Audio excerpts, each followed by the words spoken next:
Des larmes tristes de Pierre Sasuke. Chapitre 1. Une tristesse déjà bien présente. Je suis triste. Profondément, je croule sous les documents de mon travail de clerc de notaire, un boulot bien merdique qui me recouvre de merde chaque jour qui passe. Je dirais même que je me noie dans la merde si je n'étais pas aussi triste.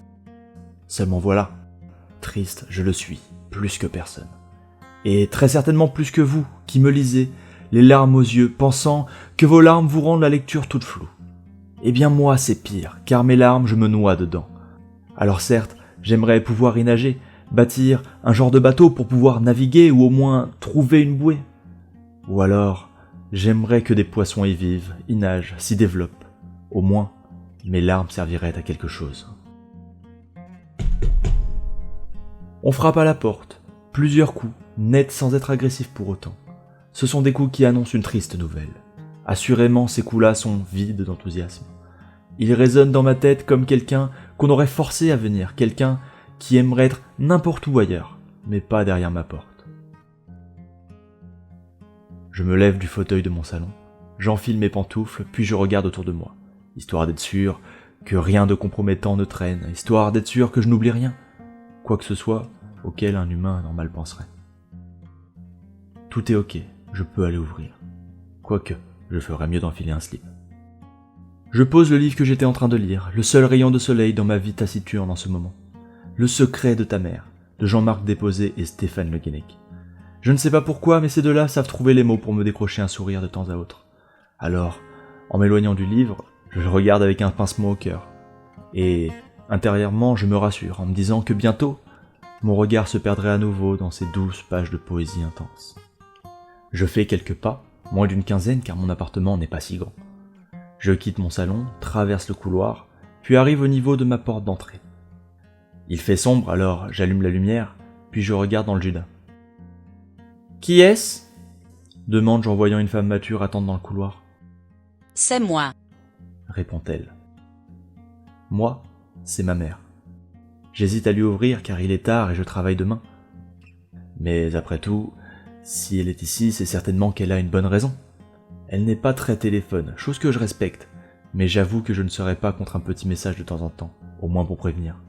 Parce que, de mon côté, je n'aime pas recevoir de monde, et je ne suis pas très slip. Je lui ouvre, mais elle reste à attendre sur le paillasson quelques instants. Elle me regarde fixement, droit dans les yeux, et à ce petit jeu-là, elle est imbattable. Je détourne le regard, je me mets à contempler ses pieds sur le tapis. Beau genre, dis-je à l'envers, puisque ma mère a ses pieds posés sur le N et sur le U de bonjour. Tu aurais pu mettre un slip, me dit-elle froidement. Ce ne sont pas des manières de recevoir quelqu'un. Tu aurais pu me prévenir que tu venais, réponds-je.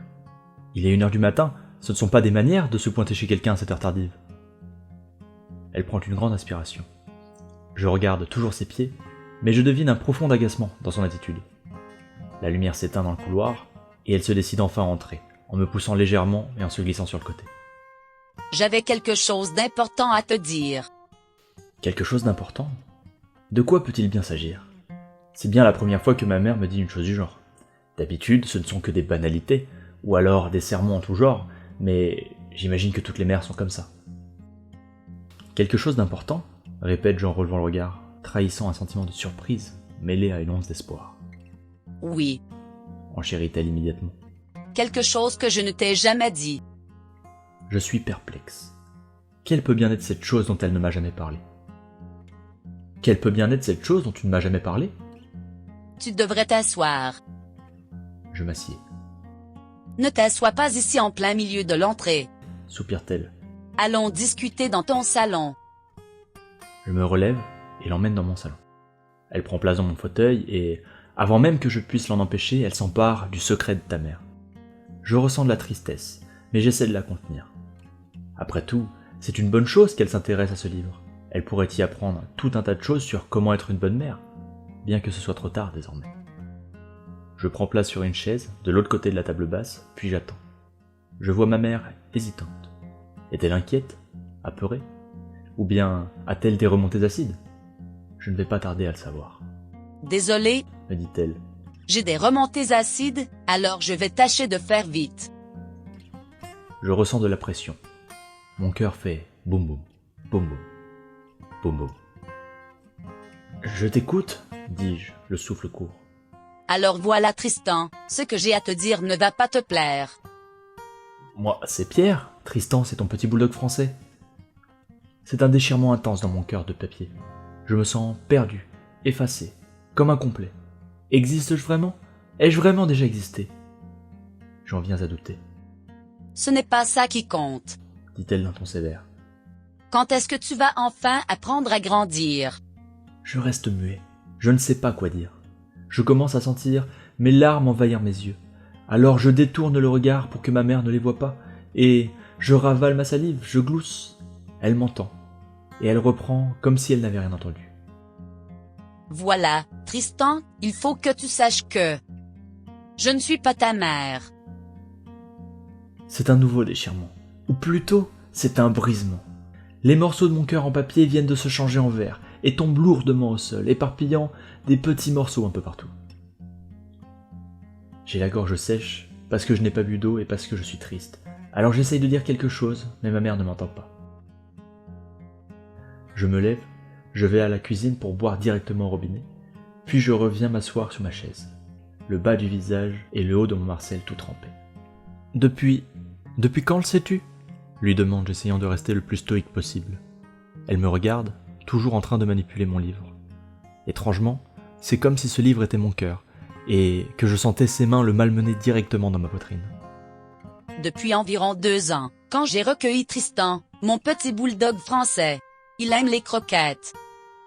Elle a raison. Je le sais depuis le début, je l'ai toujours su. J'ignore encore comment j'ai pu rester aveugle pendant toutes ces années. Tristan aime les croquettes, c'est une évidence.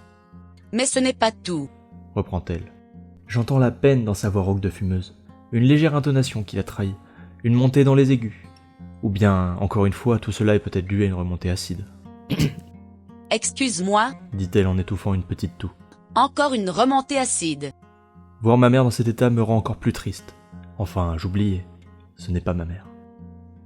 Il y a encore une chose qu'il faut que tu saches. Je t'écoute. À nouveau, elle hésite. Ses mains tremblent nerveusement, et elle plie mon livre dans tous les sens, comme si elle voulait le rouler. Je ressens de la peine. Que peut-il y avoir de plus important encore ?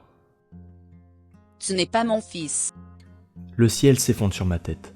Mon Dieu, que je suis triste, que je souffre de douleur dans mon cœur plein d'émotions sombres et fragiles. Les morceaux de mon cœur déchirés et cassés deviennent d'encore plus petits morceaux qui se mettent à joncher le sol par milliers et sur lesquels on se blesserait si on marchait dessus pieds nus. Enfin, la souffrance aux pieds ne serait rien comparée à l'intensité de ma douleur. À côté, elle serait comme des petits chatouillis, une petite brise d'été agréable au bord de la mer, sous un coucher de soleil romantique. Ma mère se lève sans un mot et quitte la pièce, me laissant seul sur ma chaise, seul avec mon désespoir ultime. Elle va aux toilettes, et j'attends quelques minutes ainsi, mis à terre, complètement démuni. Entre deux sanglots, je l'entends tourner les pages des magazines que j'ai mis dans les WC pour agrémenter ces moments de solitude.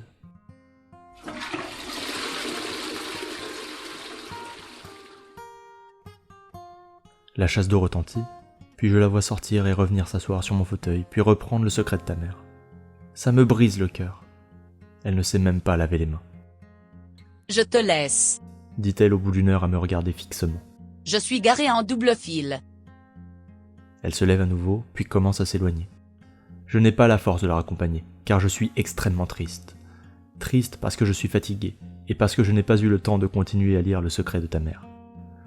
À ce moment-là me vient une pensée. Le bonheur est comme un train, la plupart du temps il est en retard, et très souvent l'expérience est décevante. Si ça se trouve, je suis heureux. Et je ne le sais même pas.